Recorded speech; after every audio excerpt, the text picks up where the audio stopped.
विशाल समुद्र के समान दुर्जय थी, उसको जीत पाना असंभव था।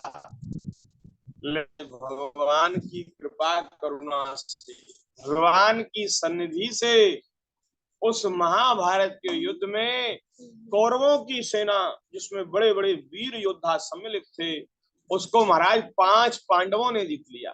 देखिए तो सही, कितने आश्चर्य की बात है। अर्जुन ने ही महाराज ये कौरवों की सेना का बिल्कुल मटिया मेट कर दिया। अर्जुन के रथ के सारथी भगवान बन गए। गीता जी में जब है तो महाराज हमें तो भगवान है, हमें तो महाराज ऐसा लगता है, ठाकुर जी क्षमा करें अगर अपराध हो रहा हो, तो ऐसा लगता है कि अर्जुन कहीं भयभीत हो गए थे। अर्जुन डर गए थे इतनी बड़ी सेना को देखकर कि भाई इतनी बड़ी सेना से कैसे पार पाएंगे। वो उनको इस प्रकार का मोह तो हुआ। भगवान ने उनको कहा भी कि तू है तो कायर, लेकिन पंडितों की सी बात करता है, कायरता दिखाता। युद्ध के मैदान में तुझे क्या है? अरे भाई युद्ध नहीं करना था, संधि ही करनी थी और सब छोड़ छाड़ कर जंगल में ही रहना था, तो फिर क्यों इतना सब नाटक रचा? अब यहाँ युद्ध के मैदान में कहता है कि महाराज अपने सगे संबंधियों को मारकर राज पाने से अच्छा तुम्हें भिक्षा मांगकर खाना बढ़िया पसंद करता हूँ, वो मुझे ज्यादा अच्छा है। तो भगवान ने कहा ये तो जो जो तू बातें कर रहा है ना, ये इससे तेरी कायरता ढकेगी नहीं, छुपेगी नहीं। वस्तुतः तू कायरता पूर्ण बात करता है। तो अर्जुन को भी महाराज डर लगाया होगा, इतनी बड़ी सेना महाराज, उसको देख करके भगवान अर्जुन जी भी डर गए। तब भगवान ने महाराज उनको धीरज बंधाया, सावधान कि अरे तू निर्भय हो जा, मेरे आश्रित है। ये कौरवों की सेना तो मेरे द्वारा मार दी गई है, मेरी दृष्टि से सबकी मृत्यु हो चुकी है। केवल निमित्त मात्र बन जा, निमित्त मात्र भगवान।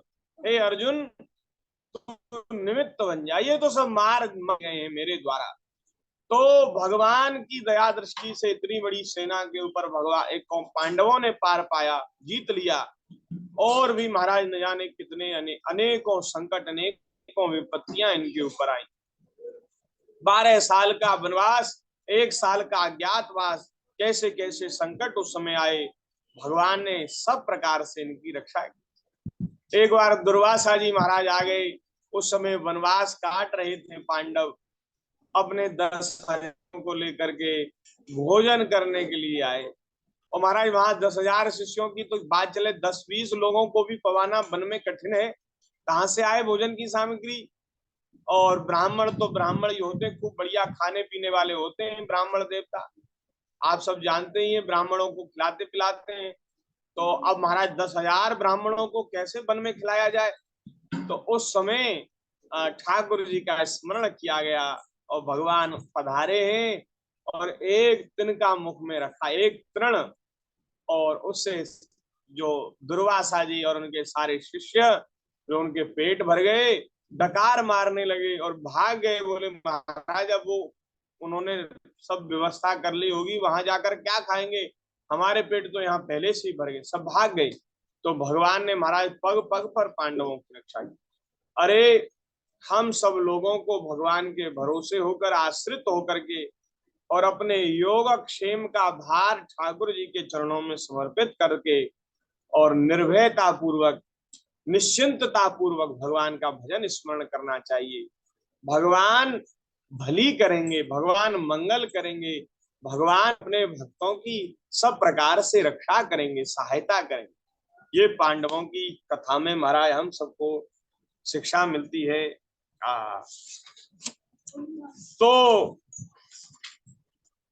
लाक्षा भवन में भेज करके आग लगवा दी। जब उनकी पुत्र वधु और महाराज युधिष्ठिर की पटरानी द्रौपदी के केस दुशासन ने भरी सभा में खींचे, उस समय द्रौपदी की आंखों से आंसुओं की धारा बह चली और उस प्रवाह से उसके वक्षस्थल पर लगा हुआ केसर भी बह गया। किंतु धृतराष्ट्र ने अपने पुत्र को उस कुकर्म से नहीं रोका। दुर्योधन ने सत्य परायण और भोले भाले युधिष्ठिर का राज जुए में अन्याय से जीत लिया और उन्हें वन में भेज दिया। किंतु वन से लौटने पर प्रतिज्ञा अनुसार जब उन्होंने अपना न्यायोचित पैतृक भाग मांगा, शर्त ये थी कि यदि आप 12 वर्ष का वनवास और एक वर्ष का अज्ञातवास काट आए तो आपको आपका राज्य मिल जाएगा, ये शर्त थी। लेकिन फिर भी महाराज मोहवश उन्होंने, धृतराष्ट्र ने युधिष्ठिर को उनका हिस्सा नहीं दिया। ये था महाराज धृतराष्ट्र का मोह। महाराज युधिष्ठिर के भेजने पर जब जगत गुरु भगवान श्री कृष्ण ने कौरवों की सभा में हित भरे सुमधुर वचन कहे, जो जो उस सभा में सज्जन बैठे थे, 20 आदि सज्जन, उनको तो अच्छे लगे, पर कुरुराज ने उनके कथन का कुछ भी आदर नहीं किया और महाराज उनका उत्तर नहीं दिया। देते भी कैसे, क्योंकि उनके तो सारे पुण्य पापियों का समर्थन करने पर नष्ट हो चुके थे, सारे पुण्य नष्ट हो गए थे। फिर जब सलाह के लिए विदुर जी को बुलाया गया, तब मंत्रियों में श्रेष्ठ प्रधानमंत्री विदुर जी ने राजभवन में जाकर बड़े भाई धृतराष्ट्र के पूछने पर उन्हें वह सम्मति दी। इतनी बढ़िया शिक्षा दी कि अगर उस शिक्षा को धृतराष्ट्र मान लेते तो इनके 100 पुत्र मरते नहीं, जीवित रहे आते और इतना बड़ा नरसंहार महाभारत के रूप में नहीं होता, जिसे नीति शास्त्र के जानने वाले विदुर नीति कहते हैं। इतनी बढ़िया सुंदर नीति की बात बताई, विदुर नीति की चर्चा उन्होंने की। तब उस समय विदुर जी ने कहा, महाराज आप अजात शत्रु महात्मा युधिष्ठिर को उनका हिस्सा दे दीजिए। ये जो युधिष्ठिर है ना, ये अजात शत्रु हैं। माने अजात शत्रु का मतलब होता है इनके कोई शत्रु नहीं, इनके शत्रु नहीं माने इनके भीतर किसी के प्रति शत्रुता का भाव नहीं। तो जो किसी भी प्राणी से शत्रुता नहीं रखता, उसके प्रति जो शत्रुता का भाव रखता है, वो महाराज अपने इस कुकर्म से, अपने इस पाप से नष्ट हो जाता है। इसलिए आपको भी अजात शत्रु युधिष्ठिर से शत्रुता नहीं रखनी चाहिए और उसको उसका हिस्सा दे देना चाहिए। वे आपके ना सहने योग्य अपराध को भी सह रहे हैं। अरे भीम रूप काले नाग से तो आप बहुत डरते हैं। देखिए वह अपने छोटे भाइयों के सहित बदला लेने के लिए बड़े क्रोध से उपकारे मार रहा है।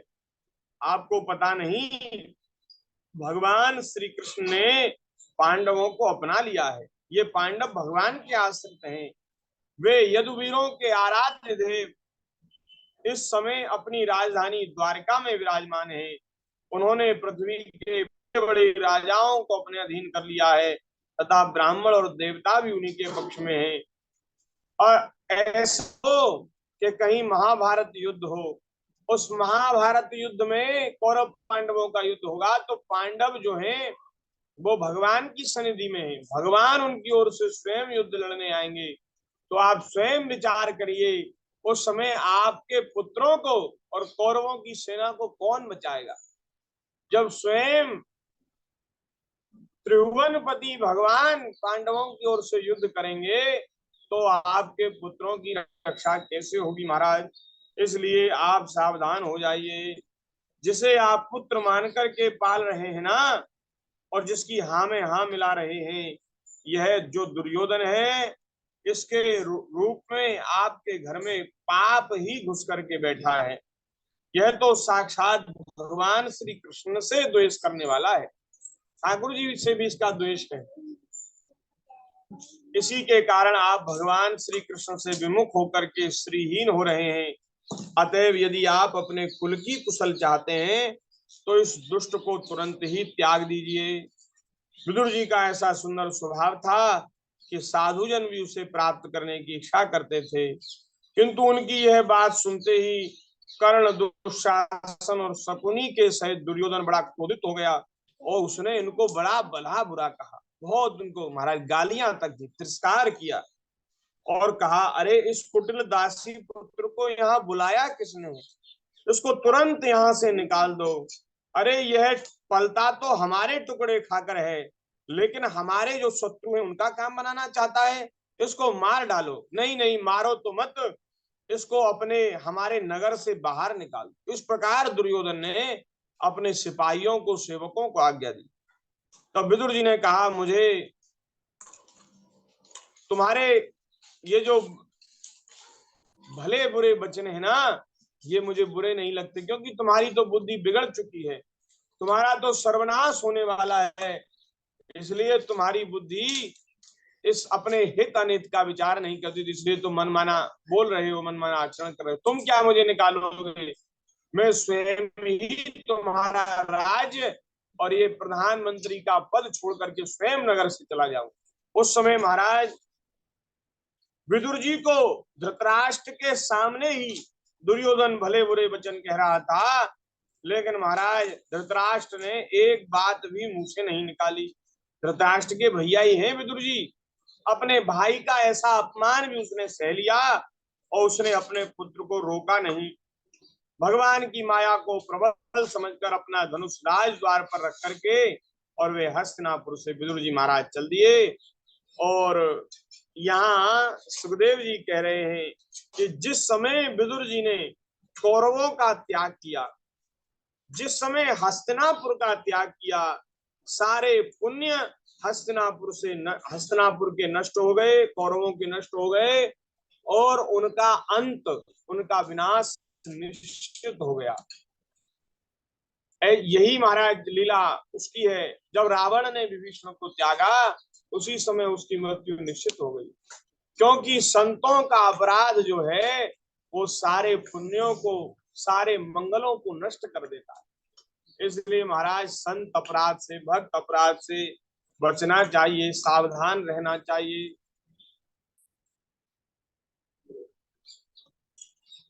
तो उस समय श्री विदुर जी महाराज पुण्य करने की इच्छा से, तीर्थ करने की इच्छा से भूमंडल में तीर्थपाद भगवान के क्षेत्रों में विचरने लगे। भगवान के जो सुंदर तीर्थ हैं, क्षेत्र हैं, उनमें विचरने लगे।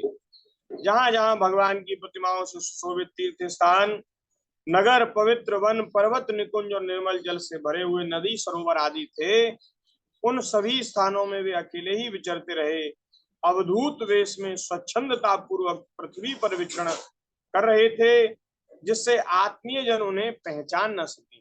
ऐसा भेष बना रखा था कि कोई अपने नाते रिश्तेदार कहीं कोई मिल जाए तो कोई पहचान न सके, ऐसा उन्होंने रूप बनाया था। वे शरीर को सजाते न थे, पवित्र और साधारण भोजन करते, शुद्ध वृत्ति से जीवन निर्वाह करते, प्रत्येक तीर्थ में स्नान करते, जमीन पर सोते। तीर्थ में जमीन पर सोने का विधान, उसकी जो तीर्थ की जो दिव्य पवित्र भूमि है उस पर महाराज शयन करना चाहिए सब। और भगवान को प्रसन्न करने वाले व्रतों का पालन करते रहते थे। इस प्रकार भारतवर्ष में विचरते विचरते जब तक वे प्रभास क्षेत्र में पहुंचे, तब तक भगवान श्री कृष्ण की सहायता से महाराज युधिष्ठिर पृथ्वी का एक छत्र खंड राज्य करने लगे। महाभारत का युद्ध हो गया, कौरवों का सर्वनाश हो गया और युधिष्ठिर जो है वो पृथ्वी का शासन करने लगे, राजा बन गए। जब तक प्रभास में पहुंचे तब तक वहां उन्होंने अपने कौरव बंधुओं के विनाश का समाचार सुना और महाराज यह सुनकर के वे चुपचाप शोक करते हुए सरस्वती के तट पर आ गए। और वहां उन्होंने 11 तीर्थों का, तीर्थ कौन से हैं? तृत, उष्णा, मनु, पृथु, अग्नि, असित, वायु, सुदास, गौ और ग्व और श्राद्ध देव के नामों से प्रसिद्ध 11 तीर्थों का सेवन किया। इनके सिवा पृथ्वी में ब्राह्मण और देवताओं के स्थापित किए हुए जो भगवान विष्णु के और भी अनेकों मंदिर हैं, जिनके शिखरों पर भगवान के प्रधान आयुध चक्र के चिन्ह थे, उनके दर्शन मात्र से भगवान श्री कृष्ण स्मरण हो जाता था। ऐसे जो भगवान के जो सुंदर मंदिर हैं उनका सेवन किया, दर्शन किया। वहां से चल करके वे यमुना तट पर पहुंचे। कुरुजांगल आदि देशों में होते हुए जब यमुना तट पर पहुंचे, तब वहां उन्होंने परम भागवत उद्धव जी का दर्शन किया। वे भगवान श्री कृष्ण के प्रख्यात सेवक हैं और बड़े शांत स्वभाव हैं, बृहस्पति जी के शिष्य हैं। विदुर जी ने उनको देख करके उनका आलिंगन किया, प्रेम से गाढ़ आलिंगन किया, भुजाओं में भरकर हृदय से लगा लिया और उनसे अपने आराध्य भगवान श्री कृष्ण और उनके आश्रित अपने स्वजनों का कुशल समाचार पूछा। क्योंकि उद्धव जी जो हैं वो भगवान श्री कृष्ण के प्रधानमंत्री हैं।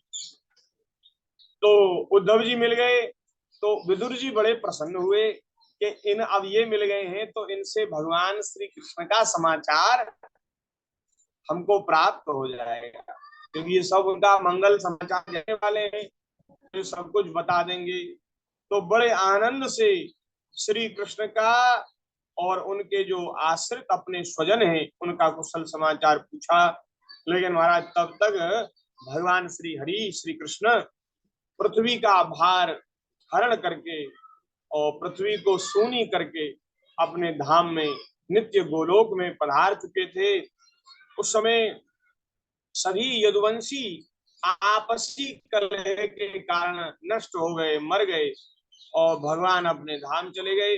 तो उद्धव जी ने उस समय बड़े व्याकुल हृदय से भगवान के लीला चरित्रों का स्मरण किया है और श्री विदुर जी को समाचार सुनाया कि प्रभु श्री कृष्ण तो हम सबको अनाथ करके हम सबका त्याग करके भगवान अपने धाम को चले गए।